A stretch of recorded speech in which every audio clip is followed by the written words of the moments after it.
This is TNT's the Great British Wrestling Podcast for Great British Wrestling, as featured on bodyslam.net and the John's Podcasting Network.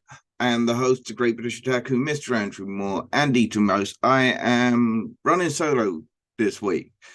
A little bit of a strange one. I've had a bad week. I've been kind of laid up most of this week, so I haven't had time to write my usual amount of notes, previews, reviews, and whatnot.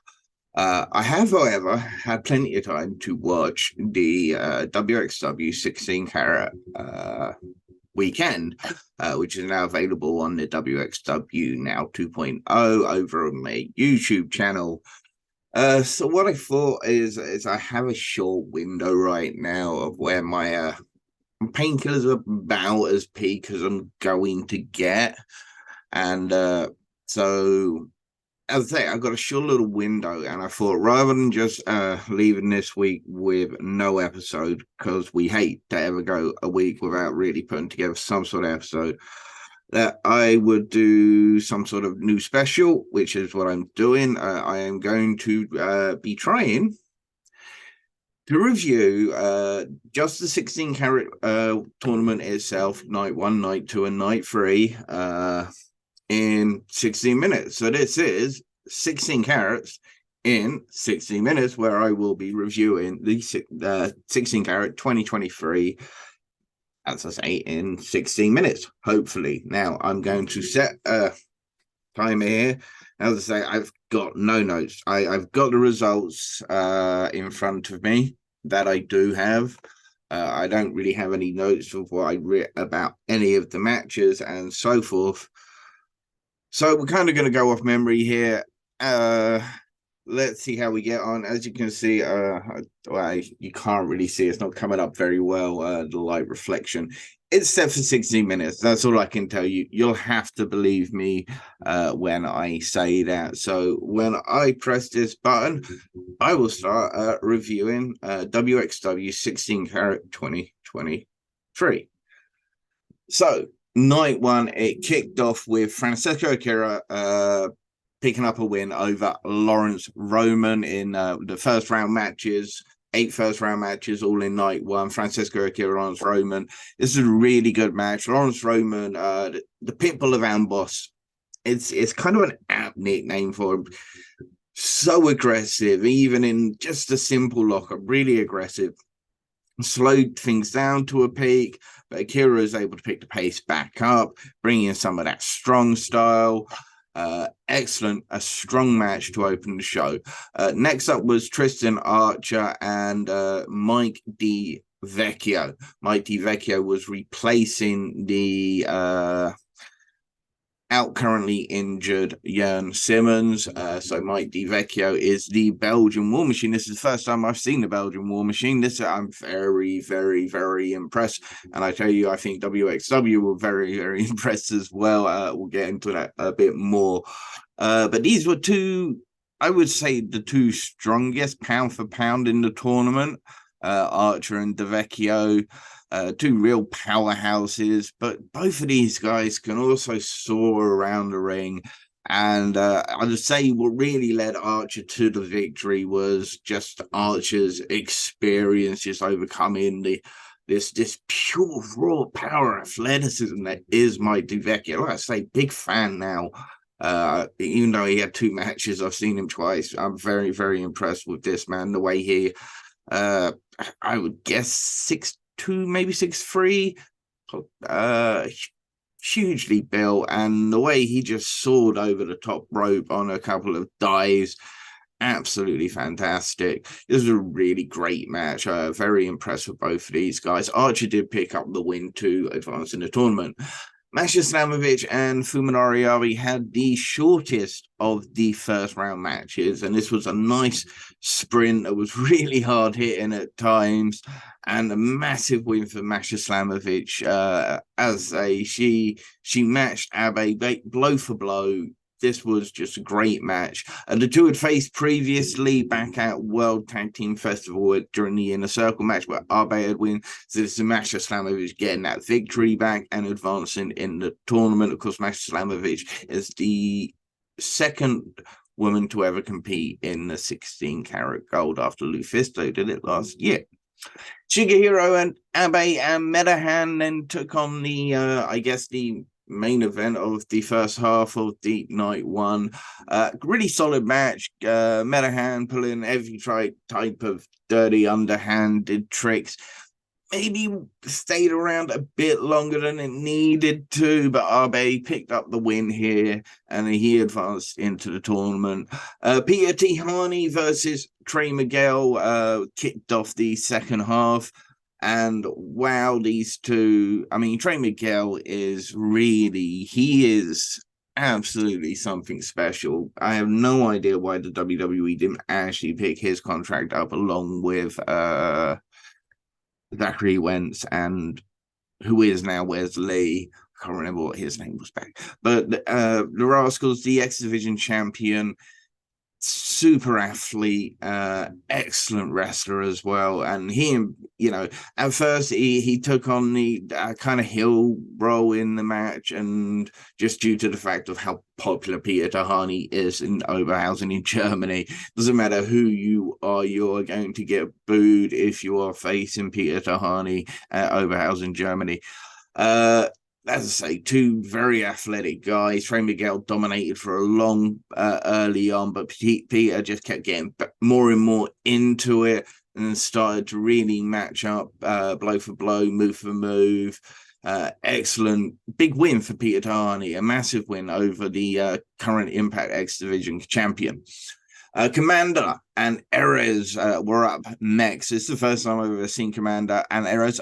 I've seen clips of them online on the Twitter, little bits, but I tend not to judge unless I've been able to see a full match of before I can really tell you what I really think. And wow, you could tell they were quite nervous. Commander was cautious of the ropes. I mean, every ring's different, every ropes are different, so to be able to perform some of the stuff that Commander does, such as rope walking, it can only be done, and he certainly grows in this throughout this tournament.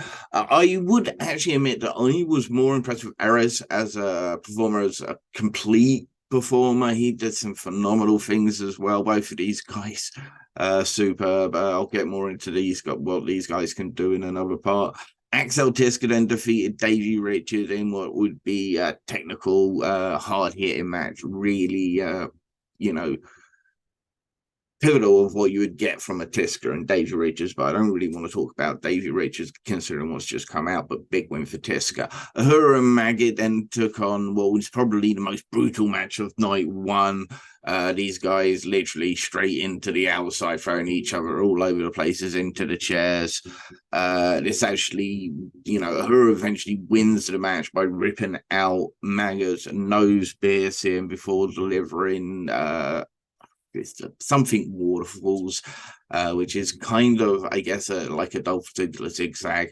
But he picked up the win, advancing in the 16 carat and avenging his loss back at the anniversary to Maggot. On night two, Shigehiro Irie defeated Tristan Archer in the opening bout. Solid match again. Two beefy guys who can do some incredible things. Great match. Ahura then defeated Commander. Ahura, again, just dirty, despicable tactics throughout. And eventually, Ahura was only able to defeat Commander by ripping off Commander's mask and then rolling him up to pick up the win. Another tainted victory for Ahura. There was a tag team gauntlet match to crown the number one contenders for the tag team championships, which Rotten Flot won, but it started off with Trey Miguel and Arez and Nick Schreier and Elijah Bloom. This was over within under 5 minutes with Trey Miguel and Arez picking up the win, which is a really good team, Trey Miguel and Arez. Out came Maggot and Psycho Mike as the next team, the tag team, and everybody would love, and yet that is exactly what happened. Did they, Psycho Mike did his thing. Do you want to see a body slam? The people said yes, and he body slams the people eventually. Maggot and Psycho Mike picked up the win, eliminating Trey and Arez. Next, it was Rambo and Safir Amin, led by Metahan. Dirty tactics, interference from Metahan allowed them to pick up the win and eliminate Maggot and Mike. Then out came Rotten Flot. When his music hit, the crowd erupted. I was surprised, because normally these guys, they've never really been too liked. Although at World Tag Team Festival, that kind of started to change. And as soon as their music popped, everybody was up. Everyone, yeah, go on, Rotten Flot, go on, defeat Rambo and Amin. And that's exactly what they did. That is Nikita Charisma and Michael Schenkenberg. Michael Schenkenberg at one point had Rambo on his shoulders. Amin carried like that, fall away slam, Samoan drop. Pure unlimited power, just like it says, but great win for Rotten Flot. Back to the 16 carat matches. Axel Tiska defeated and eliminated Masha Slamovich. This was, Tiska dominated a lot of this match. Very physical, very, it was hard at times, but Masha, she was able to fight back. She got some hope spots, nearly picked up the win, but eventually Axel Tiska choked her out, forcing the referee stoppage with Tiska advancing in the tournament. Peter Tarney then took on Francesco Akira in definitely one of my favorite matches of the tournament. One thing I've not really realized about Peter Tarney is like the size of his hands, and he can, because of this, he can deliver some hefty chops and nasty slaps, which he does throughout the Akira. His body is just absolutely bruised, and you can see the blood vessels are popping underneath. Again, a huge victory here for Peter Tarney to overcome Francesco Akira, one of the top prospects of Europe. He's been dominating in New Japan as a junior heavyweight tag team champion. So again, big victory for Peter Tarney. Lawrence Roman defeated Davey Richards to retain the Shotgun Championship in a technical back and forth battle, which ended up with Roman actually grabbing the tights to eventually get the pin, although Richards did still give him some respect after the match. That's all I say. Yeah, well done, Roman. This was a great match. Baby Allison, it was the women's championship up next, which Baby Allison came out and became the new WXW women's champion. It was Ivor Kolosky, Allison, Ava Everett. This was a good match, at times a bit sloppy, but there was some really good spots as well. I can remember Ivor Kolosky and Baby Allison both doing the split legs while they slapped each other. That was quite interesting. But it all came about with Alice Inc., the current champion, actually hitting her big kick on Ivor Kolosky, but then Baby Allison speared Alice Inc. out the ring and pinned she submitted Ivor Kolosky to pick up the win. I don't think I'm going to do this in 16 minutes. The Arrows of Hungary then defeated the Frenchadors to become the WXW Tag Team Champions, I believe, for the third time, if not with a little bit of help of Lawrence Roman and Robert Dreisker at ringside. Great tag team match. Arrows of Hungary really are one of the best teams in Europe. An absolutely excellent false finish at one point during this match. Superb. Then it was the main event of night 2, which was Bobby Guns versus Norman Harris. If Norman Harris wins, Bobby Guns had to quit and retire. If Bobby Guns win, Norman Harris would have to step down as the sporting director of WXW, the current role he's been playing for the last 8 months, around that, 9 months.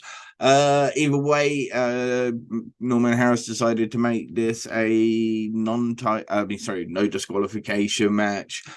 This was he then got the help of Medahan, Armin, and Rambo. Jan Simmons tried to come to the aid, but obviously he wasn't quite enough. Then Levaniel came out. He wasn't quite enough. And then Michael Knight came out. I really like the way they did this because Jan Simmons and Levaniel, they didn't get the music, but Michael Knight got the music. And as much as I hate playing music when you're going to go make the save, this really, really worked. The crowd absolutely popped. And Bobby Guns defeated Norman Harris, and therefore Norman Harris had to step down as the WXW sporting director. There were literally 3 minutes left of this 16 carats and 16 minutes. So let's see. Shigehiro Irie defeated Ahura in the opening match of the final night to advance to the final. Real solid match. Again, Ahura trying real dirty tactics, going after the eye of Shigehiro Irie, but it wasn't enough. Irie came out on top. Afterwards, Ahura got on the mic and was like, "You have to respect me to the crowd. You have to applaud me." And then Maggot came out. Maggot attacked Ahura, beat him up for a little bit, and then told him that the two of them will be having a street fight in the 069, which is the Frankfurt dialing code.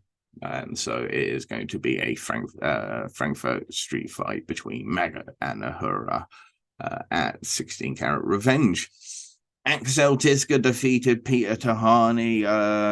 Tiska worked over the arm throughout the match. Peter Tahani got some really good opportunities. Almost at one point, you thought he had the match won after he hit his 450, but he came down, landed on his arm hard, wasn't able to go for the pin straight away. This gave Tiska enough time to recover. And then as Tahani went for the pin, Tiska is just able to lock in a Kimura, and there you had it. It was just absolutely quite devastating to see Peter Tahani go out at that point in the semi-finals. Tiska and Irie will be the final of the 16 carat. Amboss, which was the Arrows of Hungary and Robert Dreisker, defeated the team of Massimo Pesca, Nick Slayer, and Anil Marek. This actually came out of the earlier show, which was WXW for We Love Wrestling 42, which I'll talk about maybe on the next show. But basically, the Arrows and Dreisker just really punished Massimo and Nick Schreier. Anil didn't get in the match. It was over in a few minutes, and then Dreisker berated Anil Marek, and poor Anil Marek broke down. I have 1 minute to try and finish this. It's not going to happen. I have failed in my task. Elijah Bloom defeated Adam Priest. Adam Priest is the Attack. No. Is it Attack? Action Pro Wrestling in the southern states of America. He is the current champion. Solid match. Priest, lots of cheating tactics, pulling of the hair, suspect low blows, faking eye injuries. But it wasn't enough. Elijah Bloom picked up a very big win. As you know, WXW obviously have a lot of faith in Elijah Bloom, one of the current new generation from the WXW Academy. Mike D then became the #1 contender for the WXW Unified World Champion. Well, whoever will become the WXW Unified World Champion. I have failed. 16 minutes has gone.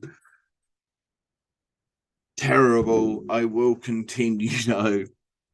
So yeah, whoever wins the 16 carat gold will become the new WXW Unified Champion. But before that can happen, they decided they'll pick a #1 contender. Mike D, Tristan Archer, Francesco Akira, Levaniel. This was an excellent fatal four-way, brilliant. And again, Mike D was so impressive. These guys were just flying around the ring and they were beating each other up. Kira does that thing where he walks across two people, hits a Hurricane Rana. It was an excellent match. It was Mike D who became the #1 contender. Obviously, the WXW board were very impressed with his match against Tristan Archer. I'm not surprised, and I do believe Mike D and whoever wins. I'm not going to get there. Well, I spoiled it last week, so you should know by now who won. It was thing. But Only Friends finally reunited. Michael Knight and Bobby Guns came out as a tag team as Only Friends once again for the first time in like 6 months or so. They defeated the team of Daisy Richards and Masha Slamovich. Excellent tag team match. Then it was a trios lucha tag rules match. The French Adores, Senza Volto, and Miguel Blanc teaming with Commander. They defeated Fuminori Abe, Trey Miguel, and Ares. What can I say about this? This was insane. I tweeted out afterwards. This was, I don't normally like car crash wrestling. I don't like lucha rules, but my God, this was so insane. Commander doing his rope walks into these springboard flips, which is just incredible. Ares at one point hit the most phenomenal. So the ring, like, so imagine the angle here of the corner post.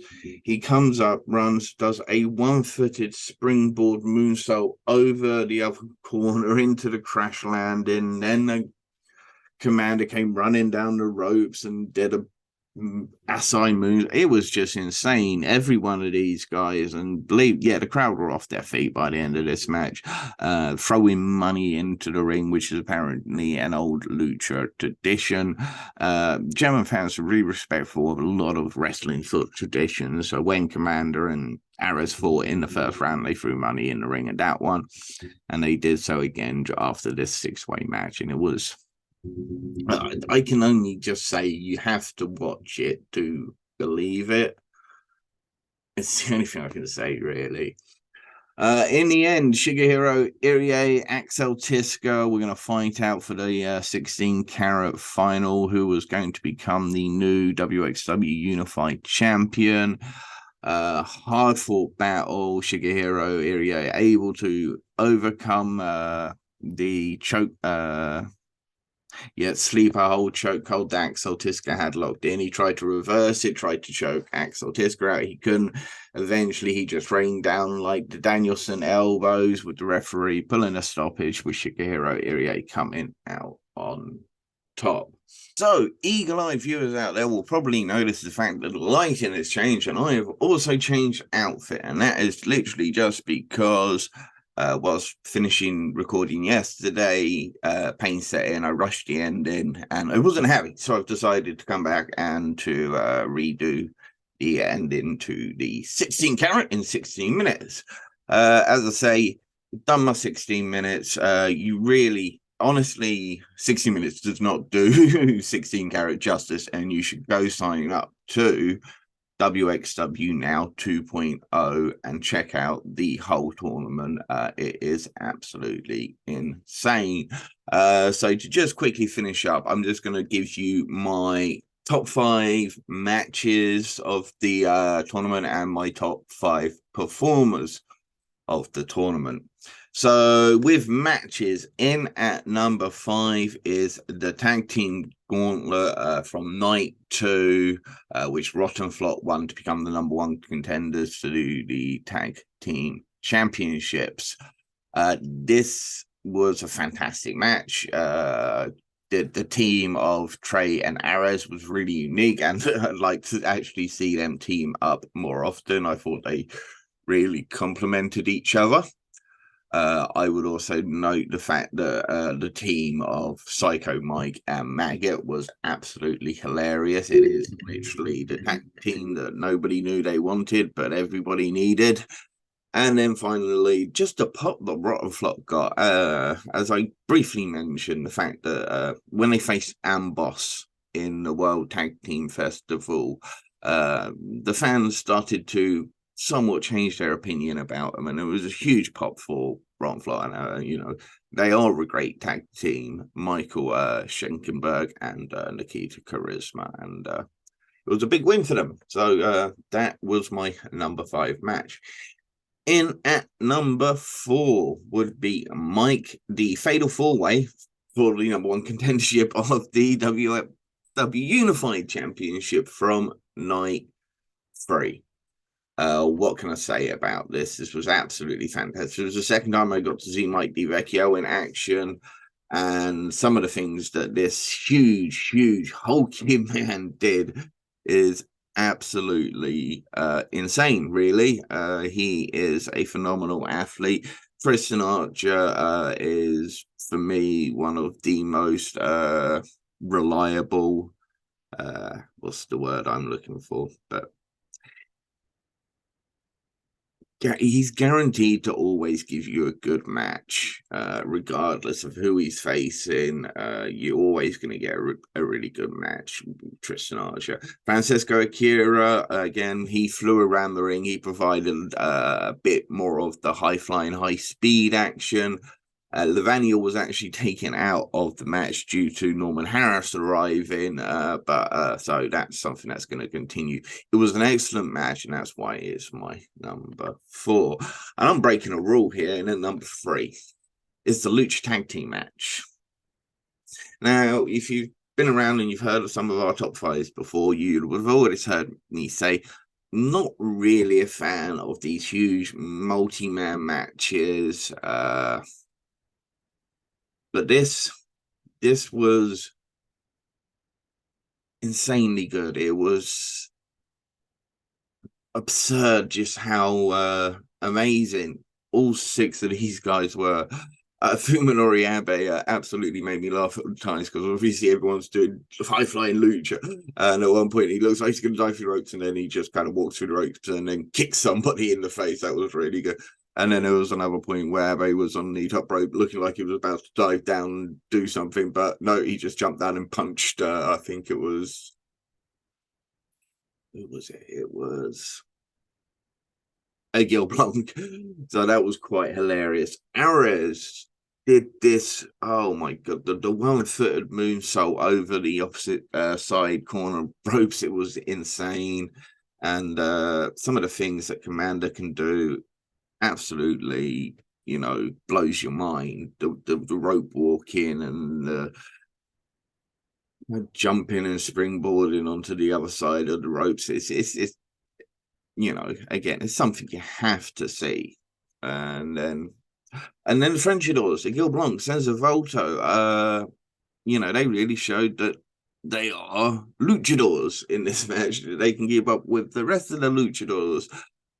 They both pulled out some phenomenal moves. At one point, while they were all clustered into the area, I remember Senza Volto literally Spanish flying Gil Blanc into the into everybody. It was, it's just something, again, you have to see it to believe it.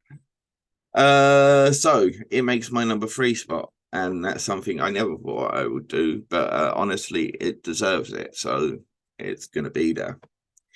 In at number 2 from night 1 is the Commander versus Ares match. As I say, this is the first time I had an opportunity to see either of these 2 performers, and while you could see that Commander was a little bit nervous walking the ropes at first, new rings, new ropes, they are always different. He still really pulled off some incredible stuff. Ares in a single match, I really got to see the psychology of a wrestler that he is, and he's great. King Strange Ares, I'm massive fan of now, and it's a lucha match, and it was fully deserved the standing ovation that it got. And so night 1, go check that out. And in that number 1, my favorite match of the show was the match between Francesco Akira, and Peter Tahani from night 2. These are 2 of the, standard bearers for young European wrestlers right now. We all know the incredible things Francesco Akira has been doing around the world, his accomplishments with All Japan Wrestling, his current accomplishments with New Japan Wrestling. He is a phenomenal performer. It's the reason Will Ospreay picked him to be part of the United Empire. Peter Tahani, on the other hand, yes, he's still in Europe. He hasn't quite broken out into a major worldwide scene yet, But what he showed night one, where that he could hang with Trey Miguel, what he showed in night two is he can literally hang with Francisco Akira. He didn't look out of place in this match. Neither of them did. And poor Akira's chest was just absolutely massive. The chops and the slaps on Peter Tahani, that's something yeah, as I mentioned during the 60s, he's got some big old hands, and they provide some good sounding hits and poor Akira's chest. Even the next day, when he was coming down for the fatal four-way number one contenders match, his chest was just looked like it was shredded. Poor Francisco Akira. But it was just an excellent match with two great young performers, and I really enjoyed that match. And I am a big fan of Peter Tahani. He is there. I bought that one, of course, for my amazing wife, because Peter Tahani is her number one favorite wrestler, followed by Leon Slater. Anyway, let's go on to the top five performers, and I'm going to start off with number 5, Peter Tahani. Great performances throughout all 3 nights. Excellent matches against Trey Miguel, Francisco Akira, and Axel Tisca. I know he's going to have a rematch against Axel Tisca, I believe, at the Frankfurt show. So we love wrestling. So good for him. See if he can get revenge. And at number 4, I'm going to go with Masha Slamovich, the second woman to ever compete in the 16 carat. I watched her compete in the World Tag Team Festival when I was live in Oberhausen last year, and she competed in the Femme Fatale tournament, going on to the finals of that tournament before being beaten by Alice Inc. But she would then defeat Killer Kelly for a spot in the 16 carat. And her match with Funori Abe is it's just great. It's a short little sprint, very physical, very violent. The match against Axel Tisca was laid out really, really well. The fans got behind her so much, and as she left the ring, everybody was on their feet, giving her a round of applause for the competitive match she did give Axel Tisca. On night 3, part of the tag team against alongside Davey Richards, who we say don't really want to talk about, but she was excellent in that tag team match against Michael Knight and Bobby Guns. Right. In at number 3 is Ahura. I thought Ahura played his role to perfection. He was, carrying on that rivalry with Maggot was an excellent idea to have them in the first match. It was definitely the most brutal, the most personal match, and deserved to be the main event. The second match, again, against Commander, removing the mask and just being an all-right dickhead. In the third match, going after Shigeru's eye. He was a bastard. Eventually, obviously, guys come up and he got eliminated, and then Maggot got his revenge. And the street fight, really looking forward to seeing what these guys do in an 069 street fight. In at number 2 is King Strange Ares. Now, I thought about putting Commander in this list as well, but I really thought I just wanted to try and pick either Ares or Commander. Now, despite Ares being eliminated, of course, in the first round, he did perform in all 3 nights, part of the tag team gauntlet and part of the 6-man lucha match, which actually means he's the only performer that made all 3 of my No, Akira did as well. Francisco Akira also made all 3 of my No, he didn't. No, I go back. I'm wrong. It is just King Strange Arrows who actually night 1, night 2, and night 3 had a match that landed in my top 5 matches, and I was so impressed. Yes, Commander, the rope running and everything, but Ares is something different about him. He's much more unique, and yeah, I've become a big fan. And then in at number 1 is Mike D. Vecchio, the Belgian War Machine. As I say, honestly, this is the first time I'd ever seen him in action, and his match against Archer was really, really well worked. Archer was a phenomenal first opponent for him.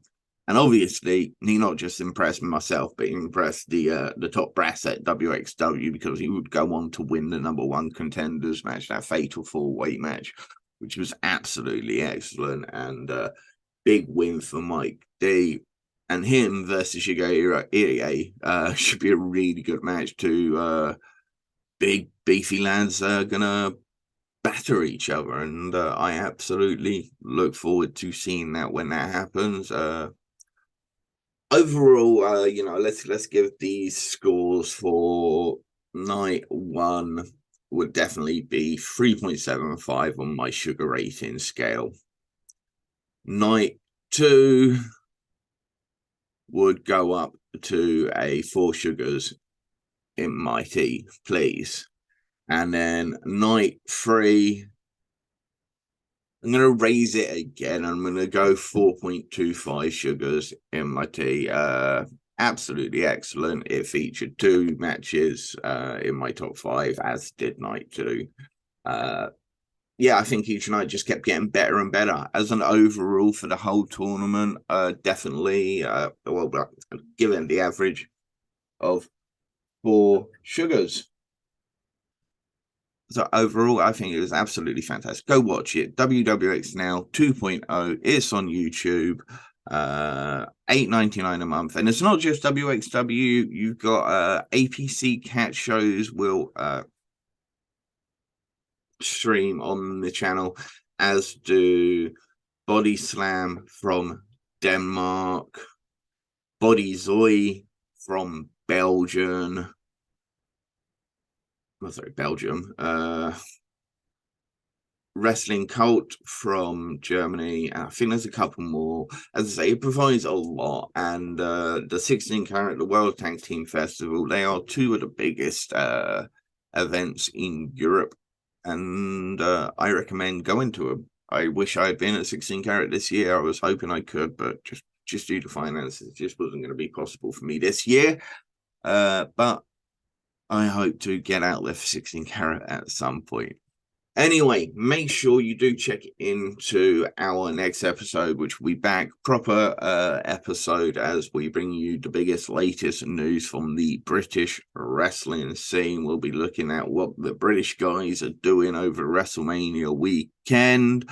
We'll also be providing you our top 5 matches, top 5 shows, and top 5 performers for the month of March, and as well as giving you a full rundown of some of the top shows to go see in April.